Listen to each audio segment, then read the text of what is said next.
So friends, लंबे इंतजार के बाद एमपीपीएससी 2020 के संबंध में कुछ सूचनाएं प्राप्त हुई हैं। क्या इस बार की सूचनाएं विश्वसनीय हैं? मेंस रिजल्ट आ रहा है या रिवाइज रिजल्ट? रिवाइज रिजल्ट आ रहा है तो इसका क्या प्रभाव होगा? कौन लोग अंदर हो सकते हैं, कौन लोग बाहर होंगे? कट ऑफ में अब क्या फर्क पड़ेगा? क्या किसी कैटेगरी वाले के साथ कोई नाइंसाफी होगी? पूरा आज इसके बारे में हम समझने का प्रयास करेंगे। तो फ्रेंड्स, 3 दिन पहले ही आपको एक वीडियो बना करके मैंने पूरा का पूरा डिटेल में बता दिया था कि होने क्या जा रहा है, और वो उसमें एक कमी भी थी, वो भी मैं एक्सेप्ट करूंगा, लेकिन मैं आपको पहले बता देता हूँ। मैंने ना तो ये कहा था कि 2 दिन में रिजल्ट आ जाएगा, और ना यही कहा था कि रिजल्ट देने की कोई प्रक्रिया नहीं चल रही। मैंने आपको साफ साफ बताया था कि रिजल्ट देने के प्रयास चल रहे हैं। एमपीपीएससी ने विधिक अभिमत की जो प्रक्रिया है वो पूर्ण कर ली है, और एमपीपीएससी रिजल्ट देने के प्रयास कर रहा है, लेकिन अंतिम समय में कोई ना कोई कानूनी अड़चन आ जाती है, जिस वजह से रिजल्ट जो है वो नहीं आ पा रहा है। मैंने आपको साफ साफ बताया था। आज देखिए, वो पूरा स्पष्ट हो गया। एमपीपीएससी ने भी स्पष्ट कर दिया है मीडिया के माध्यम से कि विधिक अभिमत की प्रक्रिया पूर्ण कर ली गई है और वो रिजल्ट देने जा रहे हैं। और जो कानूनी अड़चन बार बार आ रही थी, पूर्ण रूपेण सॉल्व नहीं हुई है, लेकिन जैसे बाकी रिजल्ट्स दिए गए हैं यथासंभव और छात्रों का हित को ध्यान में रखते हुए, जैसे एमपीपीएससी ने रिजल्ट जारी किया है, वैसे ही रिजल्ट एमपीपीएससी जो है 2020 का भी जारी करने जा रही है। और इसमें अगर कोई कानूनी अड़चन होगी तो उसके बारे में बाद में फिर संशोधन किए जाएंगे न्यायालय के आदेश के उपरांत। तो एमपीपीएससी ने ये साफ कर दिया है। तो ये सूचना हमने पूरी 3 दिन पहले ही आपको दे दी थी। अब जब हमने 3 दिन पहले वीडियो बनाया था तो मैंने आपसे कहा था ज़्यादा चांसेज मेंस का रिजल्ट आने के हैं। यहाँ पर थोड़ा सा बात फीकी पड़ गई कि जो है प्री का रिवाइज रिजल्ट आने की जो सूचनाएं प्राप्त हो रही हैं। अब मैंने मेंस का रिजल्ट क्यों कहा था, क्योंकि इसके पहले एमपीपीएससी के द्वारा ही कहा गया था कि मेंस का रिजल्ट ही देने के प्रयास करेंगे, तो ऑथेंटिक सूचना तो वही है जो एमपीपीएससी कहता है, तो मैंने वही दोहराई। लेकिन मैंने आपसे कहा था 10% चांस हैं कि रिवाइज रिजल्ट आ सकता है। हम इसको ये नहीं कह सकते कि रिवाइज रिजल्ट नहीं आ सकता, तो वही हुआ है। अब मेंस का एक साफ सुथरा रिजल्ट आए, इसके लिए एमपीपीएससी किस तरह से रिजल्ट जारी करने जा रहा है इसको हम समझते हैं। और उसका प्रभाव क्या होगा। देखिए, एमपीपीएससी 2020 मेंस, एमपीपीएससी 2020 का जो रिजल्ट आया है उसमें कोई रोस्टर नहीं है, पहली बात। दूसरी बात, कोई मेरिटोरियस इश्यू नहीं है, कोई कट ऑफ इश्यू नहीं है। ऑलरेडी 113% पर बच्चे लिए गए हैं। तो जब रिवाइज रिजल्ट होगा तो क्या होगा, तो इस संबंध में मैं आपको ये बता दूं कि 2019 की तरह नहीं होगा कि बहुत सारे बच्चे जो है वो क्या हो गए, नए आ गए, और बहुत सारे बच्चे जो है वो जाने का मैं आपको जरूर बता रहा हूं, बहुत सारे बच्चे चले गए।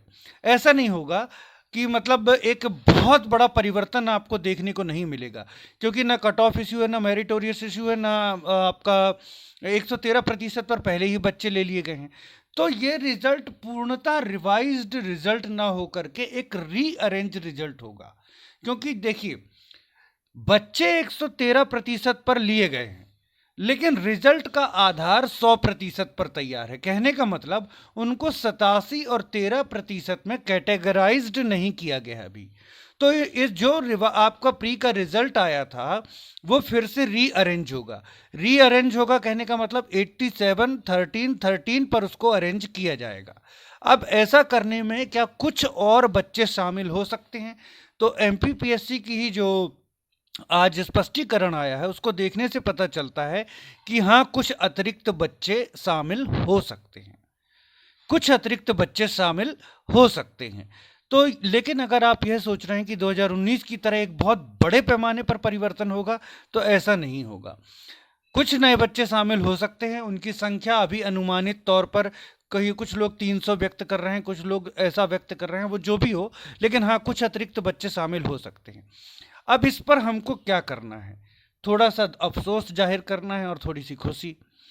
अफसोस इस बात पर जाहिर करना है कि हम बहुत दिन से आशाएं लगाए बैठे थे कि मेंस का रिजल्ट आएगा, तो मेंस का रिजल्ट तो अभी नहीं आ रहा है। 10 महीने से हम वेट कर रहे थे, तो अभी मेंस का रिजल्ट नहीं आ रहा है। पहला अफसोस ये। दूसरी बात, मेंस का रिजल्ट कब तक आएगा अभी ये नहीं मालूम।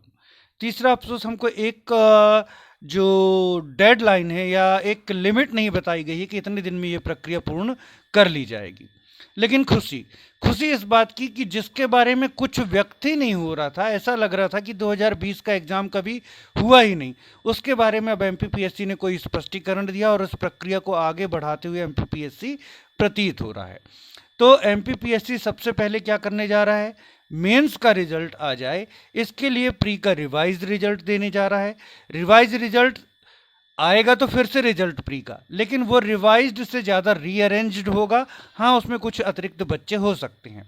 फिर उसके आधार पर जो है आपका एमपीपीएससी मेंस का रिजल्ट जारी किया जाएगा। अब यहाँ पर मेरा एक बहुत विनम्र निवेदन है कि आयोग की बड़ी अनुकंपा होगी यदि प्री का रिवाइज रिजल्ट और मेंस का रिजल्ट दोनों साथ दे दिए जाएं और अति शीघ्र दे दिए जाएं, तो आयोग की बहुत अनुकंपा होगी। क्योंकि आयोग को भी पता है कि बच्चे जो वेट कर रहे थे वो मेंस के रिजल्ट का वेट कर रहे थे। ऐसा ना हो कि प्री का रिवाइज रिजल्ट आ जाए और फिर एक लंबा इंतजार हमको मेंस के लिए देखने को फिर से मिले। तो वैसे ऐसा होगा नहीं, यदि प्री का रिवाइज रिजल्ट आता है तो जल्दी ही मेंस का रिजल्ट आ जाएगा। लेकिन बहुत सफ़र कर चुके हैं बच्चे, यदि आयोग ऐसा करता है कि प्री का रिवाइज रिजल्ट बनाते हुए मेंस का रिजल्ट भी बना लेता है और दोनों रिजल्ट एक साथ जारी कर देता है, तो आयोग की अपार अनुकंपा होगी उन बच्चों पर जो बेचारे 10 महीने से अपने रिजल्ट का वेट कर रहे हैं और कहीं ना कहीं सारे एग्ज़ाम्स के रिजल्ट आते जा रहे थे, सारे एग्ज़ाम्स के रिजल्ट, लेकिन सिर्फ ये बच्चे दिन रात कहीं आयोग की वेबसाइट की ओर देखते थे, कहीं मीडिया पर देखते थे कि हमारे रिजल्ट से संबंधित कोई खबर आ जाए, लेकिन इनको हमेशा मायूसी हाथ लगती थी और कहीं ना कहीं ये अपने आप को एकदम पृथक सा समझने लगे थे कि सारे रिजल्ट आ रहे हैं, हम लोगों ने क्या बिगाड़ा है, सिर्फ हमारा रिजल्ट क्यों नहीं आ रहा। तो इसको देखते हुए यदि आयोग रिवाइज रिजल्ट दे रहे हैं, आयोग वाले, कोई बात नहीं, उनको जो लीगल अड़चन है उसको दूर करने के लिए जो प्रयास करने हैं वो तो करेंगे ही, पर रिवाइज रिजल्ट देते हुए साथ में मेंस का रिजल्ट भी यदि आयोग जारी कर देता है तो बहुत बड़ी अनुकंपा होगी। मेरा ऐसा आयोग से विनम्र आग्रह है। अब देखिए, हम ये तो समझ गए कि इसका क्या होगा, रिवाइज रिजल्ट आएगा तो कुछ बच्चे अतिरिक्त आ सकते हैं, लेकिन बहुत बड़ा परिवर्तन देखने को नहीं मिलेगा। दूसरी बात, मेंस का रिजल्ट भी आने वाला है। अब क्या फिर से मेंस होगा? तो आयोग ने स्पष्ट कर दिया फिर से मेंस नहीं होगा और 2019 में भी हम देख चुके हैं कि रीमेंस जो है वो नहीं हो रहा है। एडिशनल मेंस जो हो कुछ बच्चों का हो सकता है, ये जो है आयोग के द्वारा स्पष्ट किया गया है। पर इसमें एक अड़चन है अभी मैं इसमें कंफर्म नहीं हूं क्योंकि मैं आंदोलन में लगा होने के कारण इस समय जो न्यायिक प्रक्रियाओं की अपडेट पूरी तरीके से ले नहीं पा रहा हूं। सुबह से शाम सिर्फ आंदोलन के लिए काम कर रहा हूं तो ऐसी खबरें आ रही कि शायद रीमेंस की जो एक एसएलपी है वो ऑनरेबल सुप्रीम कोर्ट में भी लग गई है। तो यदि ऑनरेबल सुप्रीम कोर्ट में लग गई है तो क्या होगा?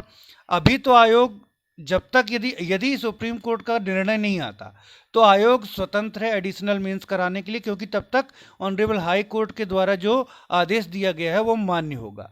लेकिन यदि सुप्रीम कोर्ट रीमेंस के पक्ष में ऑर्डर करता है तो फिर दिक्कत हो जाएगी, फिर सबको रीमेंस देना पड़ेगा, 2019 वालों को भी 2020 वालों को भी। लेकिन यदि तब तक कोई ऑर्डर नहीं आता तो आयोग स्वतंत्र है, क्योंकि जब तक कोई नया ऑर्डर नहीं आ जाता तब तक पुराने ऑर्डर जो हैं वो प्रभावी रहते हैं।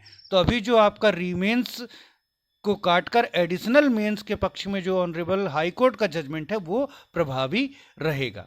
तो एडिशनल मेंस होगा, 90% मैं आपसे ये कह रहा हूँ कि एडिशनल मेंस होगा। अब ये 100% से 90% क्यों कह रहा हूँ? क्योंकि ऐसी सूचना आ रही कि मामला सुप्रीम कोर्ट में जो है वो चला गया है और आयोग एडिशनल मेंस कराने के लिए स्वतंत्र है। अब कुछ चीज़ें हम आंदोलन से संबंधित समझते हैं। देखिए, आंदोलन क्या होगा, मैं आप सभी साथियों को ये एक बात स्पष्ट कह देना चाहता हूँ, मैं जो भी करूँगा बेटा, मैं आपसे दिल से कह रहा हूँ कि स्टूडेंट की जिसमें भलाई है वही करूँगा, जिसमें स्टूडेंट्स की भलाई है, जो मुझसे जुड़े हुए हैं वही करूँगा। और आप लोग सुरक्षित रहें, ये मेरी प्राथमिकता है। उसके लिए जो आवश्यक कदम उठाने पड़ेंगे वो मैं करूँगा, क्योंकि 6 महीने से आप लोग मेरा वीडियो देख देख कर इतना आगे बढ़े हैं और कहीं ना कहीं एक जवाबदारी है मेरी कि आपको सुरक्षित मुझे रखना है, सुरक्षित मुझे रखना है। तो आंदोलन कैसा हो, आंदोलन कैसा हो इस चीज़ को समझ लीजिए। हमारी जो मुख्य मांग है वो एमपीपीएससी मेंस रिजल्ट है, और हमारी जो आंदोलन पर कहीं ना कहीं आयोग ने प्रतिक्रिया दे दी है। आधा काम तो हमारा हो ही गया है।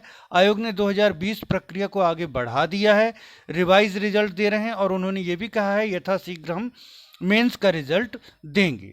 तो आयोग उस पर प्रतिक्रिया व्यक्त कर रहा है, ठीक है ना। बस अब सिर्फ हमारा जो मांग बची है वो ये बची है कि कृपया कृपया हमको एक अवधि बता दी जाए, क्योंकि अब तो आयोग अवधि बताने में सक्षम है। पहले कानूनी अड़चन थी, आयोग समझ नहीं पा रहा था कि कब तक ये डिसाइड हो पाएगा, तो आयोग एक अवधि नहीं बता पा रहा था 2020 के संबंध में कि हम कब तक रिजल्ट दे देंगे। किंतु अब विधिक अभिमत की प्रक्रिया पूरी हो गई है, आयोग ने प्रक्रिया आगे भी बढ़ा दी है। 2020 का रिवाइज रिजल्ट और उसको देखते हुए मेंस का रिजल्ट भी देंगे, तो अब आयोग एक अवधि बताने में सक्षम है।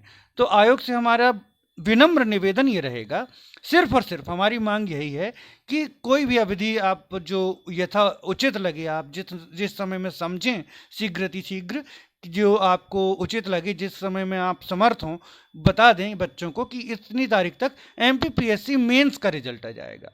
मतलब रिवाइज रिजल्ट देते हुए आप इतने समय के अंदर एमपीपीएससी मेंस का रिजल्ट बच्चों को दे देंगे। ये ऐसा हमारा आपसे अनुरोध है, क्योंकि अब आप सक्षम हैं बताने में, आपने कानूनी अड़चनें दूर कर ली हैं। तो ऐसा हमारा आपसे निवेदन है कि आप एक तिथि कुछ भी जो आप उचित समझें वो बताने की कृपा करें कि आप कब तक जो है एमपीपीएससी मेंस, क्योंकि बच्चे उसी का इंतजार कर रहे थे, मेंस का रिजल्ट दे देंगे। वो जो भी आपको प्रक्रिया करनी है, रिवाइज रिजल्ट देते हुए फिर मेंस बनाना है, उस सब प्रक्रियाओं को पूरा करते हुए आप कब तक रिजल्ट दे देंगे, ऐसी तिथि बताने की कृपा करें। ये हमारा निवेदन है। और जो आंदोलन बच्चे, अब आंदोलन के संबंध में बच्चे दो मत व्यक्त कर रहे हैं कि आंदोलन करें कि ना करें। देखिए, आंदोलन करना है करें, लेकिन आंदोलन को बहुत एग्रेसिव ना रखें, क्योंकि आयोग आपकी आधी मांगे पूरी कर चुका है। आंदोलन 6 को करने जा रहे हैं, बहुत अच्छी बात है, लेकिन उसमें अपने फोकस पर रहें कि हमको मेंस की एक डेट चाहिए है, बस वो मांग रखनी है, और ज़्यादा उपद्रव नहीं करना है। शांतिवादी अहिंसात्मक तरीके से एक गांधीवादी आंदोलन करना है। किसी भी प्रकार का कोई भी उपद्रव यदि कोई करता है तो वो हमारे ग्रुप में नहीं है, हम उससे कभी भी अपने आप को संबंधित नहीं मानेंगे। हमारा आंदोलन शांतिपूर्ण रहेगा, रिस्पेक्ट रहेगी आयोग के मेंबर्स की, और गांधीवादी तरीके से अहिंसात्मक आंदोलन रहेगा। और जो हमारी मुख्य मांग रहेगी वो यही रहेगी कि अब तो आप समर्थ हैं एक डेट बताने में, तो कृपया वो डेट बता दीजिए कि कब तक एमपीपीएससी मेंस का रिजल्ट आप दे रहे हैं। बस ये फोकस रखिएगा बेटा कि मैं जो भी करूंगा और जिस तरीके से भी करूंगा वो इस स्टूडेंट्स के हित में करूंगा, ऐसा विश्वास आप लोग रख करके चलिए। मैं बार बार निवेदन कर रहा हूँ, बहुत सी चीज़ें होती हैं जो आपको नहीं बताई जा सकती, लेकिन एक विश्वास बना करके रखिए कि मैं जो भी करूँगा आपके हित में करूँगा। इस बात का विश्वास आप जरूर बना करके रखिएगा, क्योंकि बहुत सी चीज़ें वीडियो में नहीं बता सकता हूँ। और बस लेकिन आपका हित में जरूर जो है वही कार्य मैं करूँगा। दूसरी बात, अब इसका कट ऑफ क्या होगा। बहुत सारे लोग बोलने लगे हैं कि सर इसका कुछ कट ऑफ में अंतर आएगा क्या, अगर है तो वो बताइए, तो और इसके और क्या क्या फ़र्क पड़ेंगे, क्या कोई कैटेगरी इश्यू आ जाएगा। तो बेटा मैं आज पूरा एनालिसिस कर लेता हूँ, बाकी जो बातें रह गई हैं वो मैं कल के वीडियो में जो है आपको पूरी बातें प्रेजेंट करूँगा। Okay friends, thanks for watching. कल के वीडियो में हम कट ऑफ और कोई किसी कैटेगरी के साथ क्या होगा क्या नहीं होगा, किसी को कोई नुकसान तो नहीं हो रहा, ये सब बातें हम डिस्कस करेंगे। Okay friends, thanks for watching.